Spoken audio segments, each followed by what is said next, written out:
لیکن اچھا نہیں لگ رہا ہے، جنت کے اندر سکون نہیں مل رہا ہے، لیٹ جاتے ہیں اور جب لیٹ کر کے اڑتے ہیں بھی دیکھتے ہیں بغل میں حضرت حوا لیٹی ہوئی ہے، ایک عورت لیٹی ہوئی ہے۔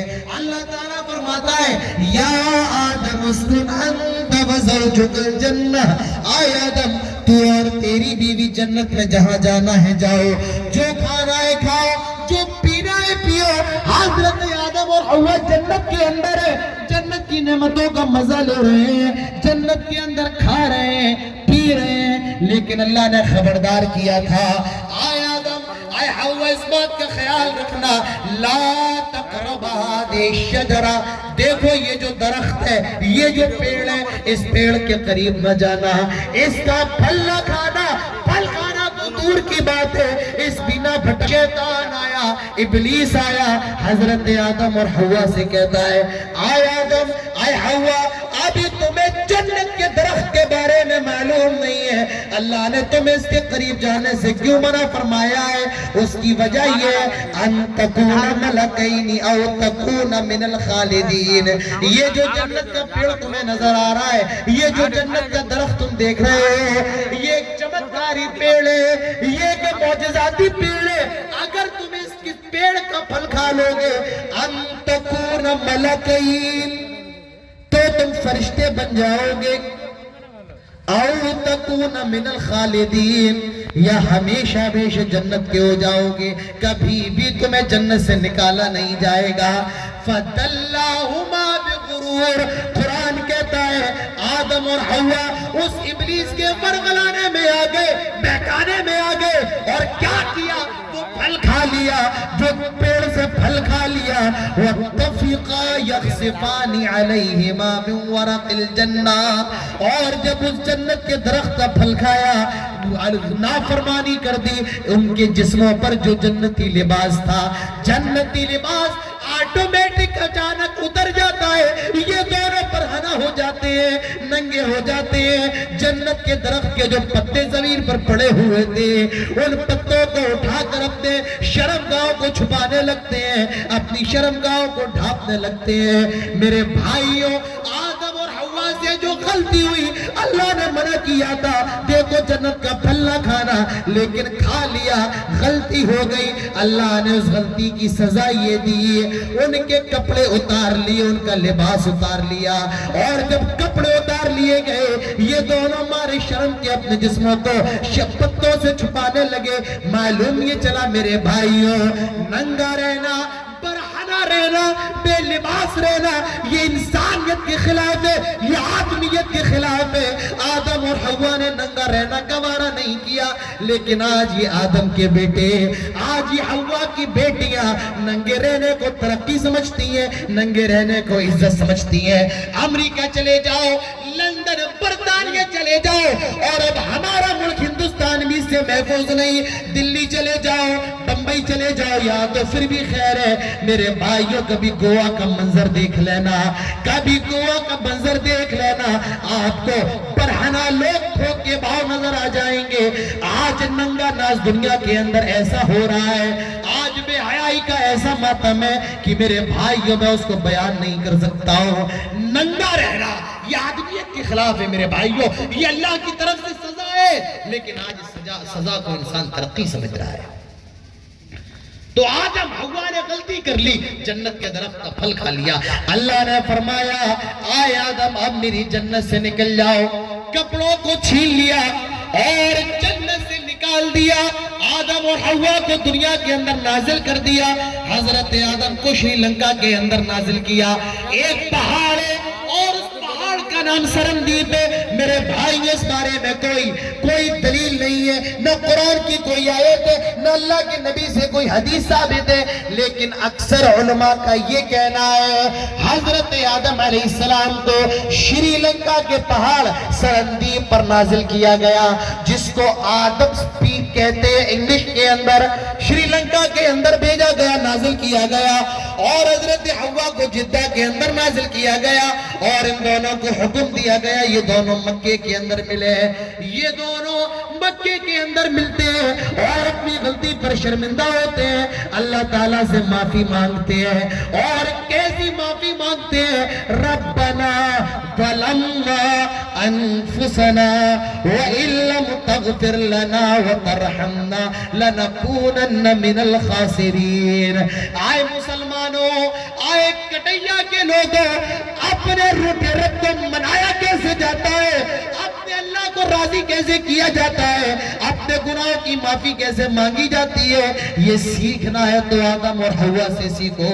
حضرت آدم حوا دعا کر رہے ہیں، معافی مانگ رہے ہیں، اور کیسی دعا کر رہے ہیں؟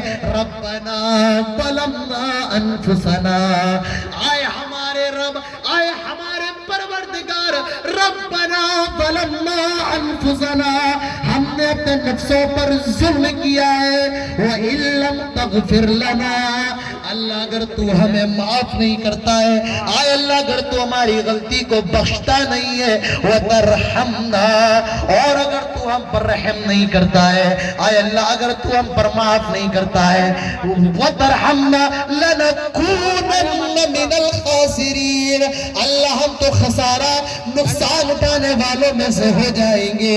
اللہ تعالیٰ فرماتا ہے ہم نے آدم کی توبہ کو بھی قبول فرما لیا، ہم نے حوا کی توبہ کو بھی شرف قبولیت سے نواز دیا، لیکن یہ جو توبہ کے جملے ہیں یہ آدم اور حوا کو ہے۔ فَتَلَقَّ مِن رَبِّهِ كَلِمَاتٍ فَتَابَ عَلَيْهِ، اللہ نے آدم اور حوا کو یہ توبہ کے جملے سکھائے۔ میرے بھائیوں، معلوم یہ چلا کہ توبہ اگر کوئی کر لیتا ہے، اپنے گناہوں پر شرمندہ ہوتا ہے، اللہ کی بارگاہ میں توبہ کرتا ہے، تو اس کا کوئی کمال نہیں ہے، یہ اللہ کی توفیق ہے۔ کتنے لوگ ایسے بھی اس دنیا کے اندر آپ کو ملیں گے جن کو توبہ کرنے کی توفیق نہیں ہے۔ ساری چیزیں کس سے ہے؟ اللہ کی توفیق سے ہے۔ آپ یہاں پروگرام میں بیٹھے ہیں، اپنے بستر چھوڑ کر دور دراز سے آئے، آپ یہ مت سمجھیے کہ آپ نے 200 روپے کا پیٹرول پھونک لیا، آپ نے بہت بڑا کام کیا، نہیں، یہ اللہ کی توفیق ہے۔ آپ یہاں بیٹھے ہیں، کتنے لوگ اس پروگرام میں موجود نہیں ہیں، تو انہوں نے کوئی کمال نہیں کر دیا، وہ توفیق سے محروم ہے، اللہ نے انہیں توفیق نہیں دی ہے۔ آپ بیٹھے، اللہ نے آپ کو توفیق دی ہے۔ بات سمجھ میں آئی؟ نہیں آئی؟ اب یہ سوال آپ لوگوں کو، پہلے یہ بتاؤ کہ میں صحیح کہہ رہا ہوں؟ آدم نے بھی غلطی کی اور شیطان نے بھی غلطی کی، غلطی دونوں نے کی نا؟ ارے بولتے کیوں؟ 2 کلو کا سر مت ہلاؤ میرے سامنے، 200 گرام کی زبان ہلاؤ۔ آدم نے بھی غلطی کی اور شیطان نے بھی غلطی کی، لیکن شیطان کو قیامت تک کے لیے مردود قرار دے دیا گیا اور آدم کو معاف کر دیا گیا۔ کیوں؟ کسی کے سمجھ میں آیا؟ نہیں آیا۔ آدم اپنی غلطی پر شرمندہ ہوئے، اللہ غلطی ہو گئی معاف کر دے، لیکن ابلیس شیطان اپنی غلطی پر اڑا رہا، جمع رہا، اللہ میں اس کو سجدہ نہیں کروں گا۔ میرے بھائیوں، معلوم یہ چلا کہ غلطی کرنا گناہ ہے، لیکن اس سے بڑا گناہ ہے اپنی غلطی پر جمے رہنا، اپنی غلطی پر اڑے رہنا۔ آدم سے غلطی ہوئی، حوا سے غلطی ہوئی، توبہ کر لی، لیکن شیطان اپنی غلطی پر اڑا رہا۔ تو سب سے بڑا گناہ یہ ہے کہ انسان اپنی غلطی پر اڑا رہے، جمع رہے۔ میرے بھائیوں، تو یہ انسانیت کا مقام ہے، یہ معرفتہ کا مقام ہے۔ اللہ نے فرشتوں کو حکم دیا کہ آدم کو سجدہ کرو، انسان کو سجدہ کرو۔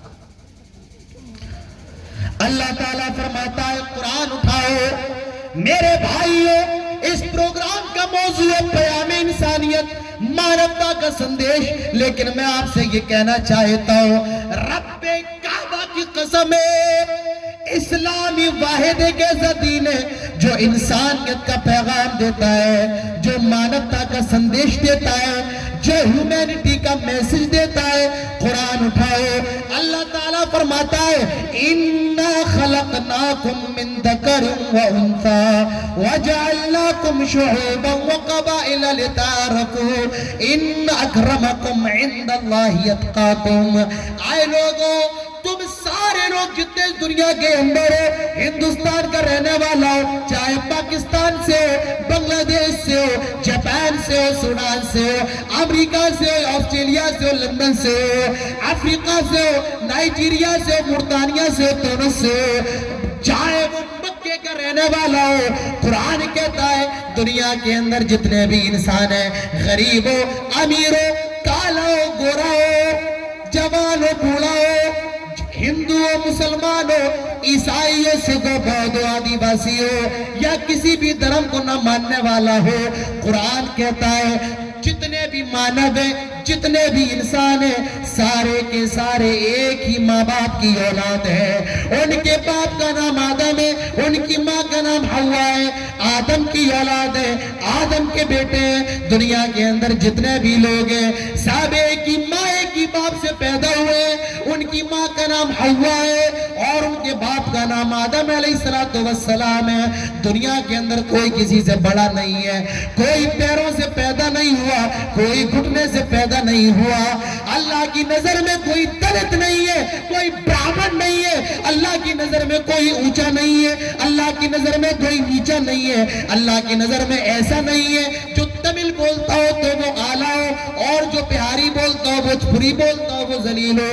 آپ دیکھیے میرے بھائیوں، آپ دیکھیے بہار کے لوگوں کو مارا گیا، پیٹا گیا ساؤتھ کے اندر، کیونکہ یہ بہار کے رہنے والے ہیں، یہ ہم سے کم تر ہے۔ اللہ کی نظر میں ایسا نہیں ہے تم بہار کے رہنے والے ہو تو اللہ کی نظر میں نیچے ہو، نہیں نہیں میرے پیارے بھائیو، اللہ تعالیٰ فرماتا ہے تم سب ایک ہی ماں اور ایک ہی باپ کی اولاد ہو۔ تمہارے باپ کا نام آدم ہے، تمہاری ماں کا نام حوا ہے۔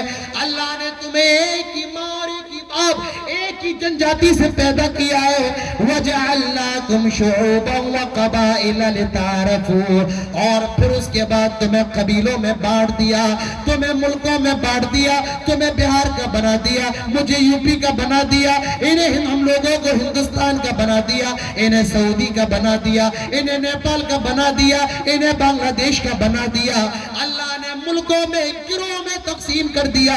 ان اکرمکم عند اللہ اتقاکم، اور اللہ کی نظروں میں تم میں سب سے بہتر وہ ہے جو اللہ رب العالمین کی نظر میں سب سے زیادہ ڈرنے والا ہو۔ اللہ کی نظر میں سب سے زیادہ بہتر وہ ہے جو اللہ تعالیٰ کا تقوی اختیار کرنے والا ہو۔ میرے بھائیوں، بحیثیت بشر سارے انسان برابر ہیں، لیکن ایمان کے مطابق، اپنے تقوی کے مطابق اللہ کا الگ الگ مقام ہے، لیکن بحیثیت انسان سب اللہ کی نظروں میں ایک ہیں۔ تو میرے بھائیوں، یہ اسلام انسانیت کا سبق دیتا ہے، اسلام انسانیت کا پیغام دیتا ہے، اور صرف انسانیت کا ہی پیغام نہیں بلکہ انسان کی عزت کی حفاظت کا بھی ذمہ اٹھاتا ہے۔ ہم اور آپ کہتے ہیں پیسہ تو آتا جاتا رہتا ہے، آج آیا کل گیا پرسوں آ جائے گا، لیکن عزت ایک ایسی چیز ہے میرے بھائیوں جو بڑی محنت سے کمائی جاتی ہے۔ عزت کمانے میں سالوں لگ جاتے ہیں، زندگی لگ جاتی ہے، لیکن عزت جانے میں ایک سیکنڈ نہیں لگتا ہے۔ سب کو اپنی عزت بہت پیاری ہوتی ہے، اسلام نے عزت کی حفاظت پر اتنا زور دیا ہے۔ سورہ نور اٹھاؤ، اللہ تعالیٰ فرماتا ہے الزانیۃ والزانی فاجلدوا کل واحد منہما مئۃ جلدہ۔ میرے بھائیوں، میں کسی بہن کا بھائی ہو، آپ بھی کسی بہن کے بھائی ہیں اور کسی لڑکی کے بیٹے ہیں، کسی لڑکے کے باپ ہیں۔ باپ کی عزت اس کی بیٹی ہوتی ہے، اس کا بیٹا ہوتا ہے، شوہر کی عزت اس کی بیوی ہوتی ہے، بیوی کی عزت اس کا شوہر ہوتا ہے، بھائی کی عزت اس کی بہن ہوتی ہے۔ قرآن نے انسان کی عزت کی حفاظت پر اتنا زور دیتے ہوئے فرمایا الزانیۃ والزانی، زنا کرنے والی لڑکی اور زنا کرنے والے لڑکے کی سزا یہ ہے فَجْلِدُوا كُلَّ وَاحِدٍ مِّنْهُمَا مِئَةَ جلدہ، ان کو 100 کوڑے لگائے جائیں، ان پر 100 کوڑے برسائے جائیں۔ اسلام کے اندر جتنی سخت سزا زنا کی ہے کسی اور کی نہیں ہے۔ کیوں؟ زنا یہ بہت خراب عمل ہے۔ اگر کوئی لڑکی زنا کر لے میرے بھائیو، اس کا باپ 4 لوگوں میں منہ دکھانے کے لائق نہیں بچتا ہے۔ اگر کوئی بیٹا زنا کر لے اس کا خاندان تباہ ہو جاتا ہے، اگر اس کی بہن زنا کر لے اس کا بھائی مجھ کھانے کے قابل نہیں رہتا ہے۔ اسی لیے اسلام نے زنا کی اتنی خطرناک سزا بتائی، فرمایا الزانیۃ والزانی فاجلدوا کل واحد منہما 100 جلدہ، 100 کوڑے لگائے جائے اگر کوئی لڑکی زنا کر لے اور کوئی لڑکا زنا کر لے۔ کتنے کوڑے؟ 100 100 کم سمجھ رہے ہو؟ کم سمجھ رہے ہو؟ 20 کوڑے نہیں جھیل پاؤ گے۔ یہ گڑکا کھا کھا کے اپنی صحت جو بنا رکھی ہے 15 کوڑے نہیں جھیل پاؤ گے۔ 100 کوڑے آسان لگ رہے ہیں آپ کو؟ ارے بھائیو 15 کوڑے نہیں جھیل پاؤ گے۔ تسلیم صاحب کہہ رہے ہیں ڈھنگ سے ماری جائے۔ اچھا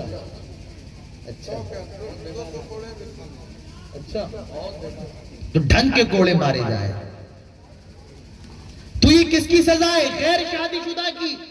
جو لڑکا جو لڑکی غیر شادی شدہ ہے ان کی سزا یہ ہے کہ ان کو 100 کوڑے مارے جائے، لیکن اگر لڑکی اور لڑکا شادی شدہ ہے ان کی سزا کیا ہے میرے بھائیوں؟ ان کو زمین میں گاڑ دیا جائے گا اور تب تک پتھروں سے مارا جائے گا جب تک کہ وہ مر نہ جائے، ہلاک نہ ہو جائے، ان کی زندگی ختم نہ ہو جائے۔ اسے اردو کے اندر رجم کہا جاتا ہے، سنگسار کہا جاتا ہے۔ تو اتنی خطرناک سزا میرے بھائیوں زنا کی اسلام کے اندر ہے، اتنی خطرناک سزا کسی اور چیز کی نہیں ہے، کیونکہ اس سے عزت کے جنازے نکلتے ہیں۔ باپ بدنام، ماں بدنام، بھائی بدنام، پورا خاندان بدنام ہوتا ہے۔ اگر کوئی غیر شادی شدہ لڑکا لڑکی زنا کر لے 100 کوڑے مارے جائیں گے، اور اگر شادی شدہ ہیں تو ان کو پتھروں سے مار کے رجم کر دیا جائے گا۔ اور اس کے بعد اللہ تعالیٰ فرماتا ہے اگر کوئی کسی نیک عورت پر زنا کی تہمت لگاتا ہے، زنا کا الزام لگاتا ہے، 4 گواہ اس کو لانے پڑیں گے۔ یہی سورہ نور کے اندر اس کے بعد فرمایا گیا 4 گواہ لانے پڑیں گے۔ 4 گواہ نہیں لا پایا، 1 لے آیا، 2 لے آیا، 3 لے آیا، لیکن 4 نہیں لا پایا۔ 1 لے آیا یہ بھی کافی نہیں ہے، 2 لے آیا یہ بھی کافی نہیں ہے، 3 لے آیا یہ بھی کافی نہیں ہے، 4 لانا پڑیں گے، لیکن 4 سے کم ہے، 1 ہے۔